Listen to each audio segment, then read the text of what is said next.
राति 12 बजी हात्ती रुँगाइ छ हाम्रो हजुर। घर अगाडि ठ्याक्कै हात्ती आएका छन्। म देखाउने कोसिस गर्छु हजुरहरूलाई, हेर्नु होला है त। अब लाइन पनि गयो। लो अब भयो त बिजोग भयो। पर देख्न सक्नुहुन्छ हात्ती यतैतिर आउँदैछन्। लु हात्ती यतैतिर आउँदैछन् है। लाइन पनि गयो, लाइन पनि छैन, यतैतिर आउँदैछन्। के गर्ने नि अब। उहाँ आगो पनि बालेछ, गाह्रो भयो त हौ।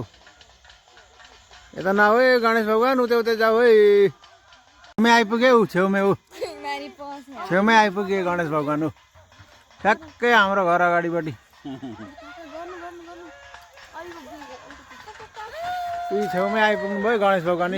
पर ऊ धान खाँदै छन्। धान छ त्यहाँ ठ्याक्कै घर अगाडि खालमा गणेश भगवान् आउनुभयो।